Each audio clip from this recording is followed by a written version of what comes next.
नमस्कार।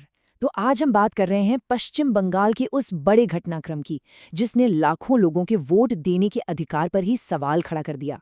10 अप्रैल 2026 ये वो तारीख है जब फाइनल वोटर लिस्ट आई और बंगाल की राजनीति में जैसे एक भूचाल आ गया। चलिए समझते हैं कि आखिर ये पूरा मामला है क्या। सबसे पहले बस इस एक नंबर पर गौर कीजिए, 91,02,577। पश्चिम बंगाल की वोटर लिस्ट से इतने नाम हटा दिए गए। ये संख्या इतनी बड़ी है कि कई देशों की कुल आबादी भी इससे कम होगी।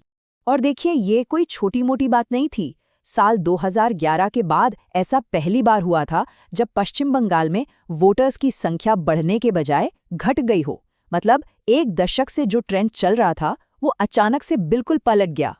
तो सवाल ये उठता है कि आखिर ये 91 लाख वोटर गए तो गए कहाँ? चलिए अब जरा इन नंबर्स की गहराई में उतरते हैं और इस भारी गिरावट के पीछे की कहानी को समझने की कोशिश करते हैं। तो ये देखिए, जब आप इन नंबरों को आमने सामने रखते हैं तो पूरी कहानी साफ हो जाती है।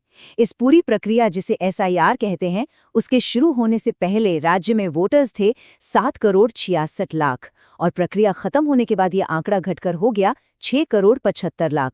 तो सवाल ये है कि ये 91 लाख नाम हटे तो हटे कैसे? ये सारा काम 2 फेज में हुआ।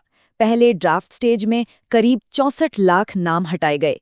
इनमें ज्यादातर वो लोग थे जिनकी मौत हो चुकी थी या जो कहीं और शिफ्ट हो गए थे या फिर जिनके नाम डुप्लीकेट थे। लेकिन असली विवाद तब शुरू हुआ जब एडजुडिकेशन के बाद करीब 27 लाख और नाम लिस्ट से बाहर कर दिए गए। ठीक है, तो अब जरा इस प्रक्रिया की गहराई में चलते हैं, क्योंकि इस पूरे विवाद को समझने के लिए ये जानना बहुत जरूरी है कि आखिर ये प्रोसेस है क्या। तो ये जो SIR है जिसका जिक्र बार बार आ रहा है, ये है क्या चीज़? देखिए, आसान भाषा में इसे आप वोटर लिस्ट की एक बहुत ही डीप क्लीनिंग कह सकते हैं। इलेक्शन कमीशन इस प्रोसेस में हर एक वोटर की पहचान, उसका पता और उसकी एलिजिबिलिटी को बहुत बारीकी से वेरीफाई करता है ताकि लिस्ट एकदम साफ सुथरी हो। और हाँ, इलेक्शन कमीशन को ये अधिकार सीधे हमारे संविधान से मिलता है। लेकिन जो बात सबसे ज्यादा चौंकाती है वो ये है कि बंगाल में इस तरह का प्रोसेस आखिरी बार 2002-2004 में हुआ था। मतलब पूरे 21 साल का गैप। सोचिए, 21 साल में तो एक पूरी की पूरी पीढ़ी वोटर बन जाती है। अब देखते हैं कि कैसे एक सिंपल सी लगने वाली एडमिनिस्ट्रेटिव प्रोसेस 3 बड़े विवादों में घिरकर एक पॉलिटिकल तूफान बन गई। तो पहला विवाद, और शायद सबसे बड़ा, वो था लेगेसी लिंकेज का नियम। इलेक्शन कमीशन ने एक शर्त लगा दी कि हर वोटर का नाम किसी न किसी तरह से 2002 की वोटर लिस्ट से जुड़ा होना चाहिए। अब जरा उन लोगों के बारे में सोचिए, हजारों शरणार्थी, मतवा समुदाय के लोग जो 2002 के बाद बंगाल में आकर बसे थे। उनके पास आधार था, दूसरे पहचान पत्र थे, लेकिन 2002 की लिस्ट से कोई कनेक्शन नहीं था। इस एक नियम ने हजारों लोगों के मन में अपनी नागरिकता खोने का डर पैदा कर दिया। दूसरा विवाद जुड़ा था एक सॉफ्टवेयर से जिसका नाम था लॉजिकल डिस्क्रिपेंसी।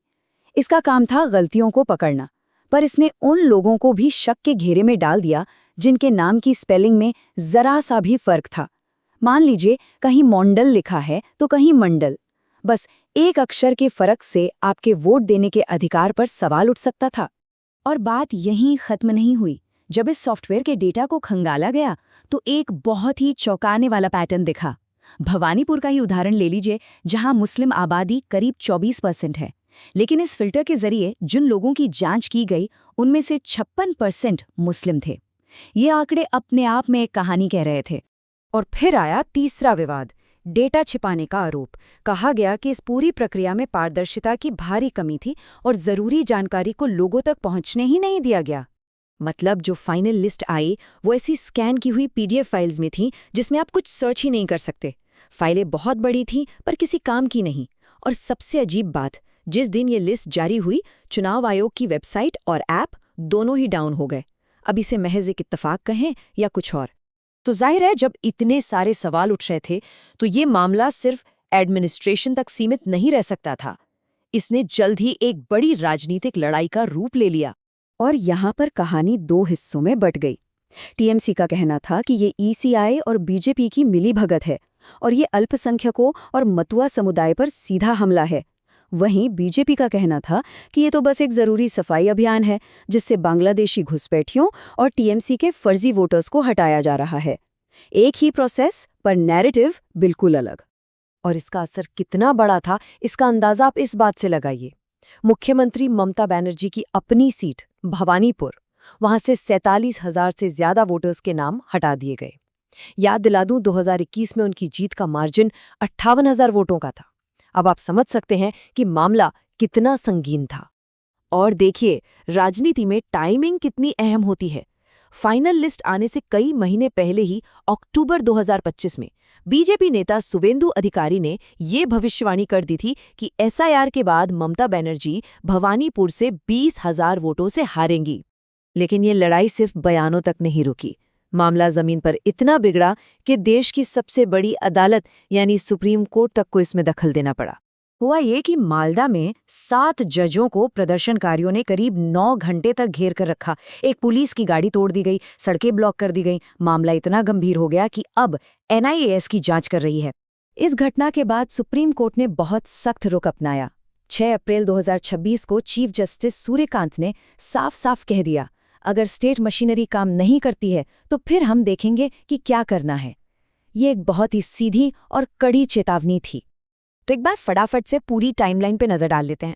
27 अक्टूबर 2025 को सिर का ऐलान हुआ, दिसंबर में ड्राफ्ट लिस्ट आई, फरवरी में पहली फाइनल लिस्ट। मार्च में विवाद इतना बढ़ा कि सीईसी के खिलाफ महाभियोग का नोटिस तक आ गया। 6 अप्रैल को सुप्रीम कोर्ट की चेतावनी आई और आखिर में 10 अप्रैल 2026 को ये प्रक्रिया पूरी हुई। वाकई एक लंबा और तनाव भरा सफर। तो आखिर में सवाल वहीं आकर रुक जाता है, ये जो कुछ भी हुआ वो वोटर लिस्ट को साफ करने की एक प्रशासनिक कवायद थी या फिर एक राजनीतिक हथियार? इसका जवाब जो भी हो, पर इसने हमारे लोकतंत्र पर एक बहुत बड़ा सवाल जरूर खड़ा कर दिया है।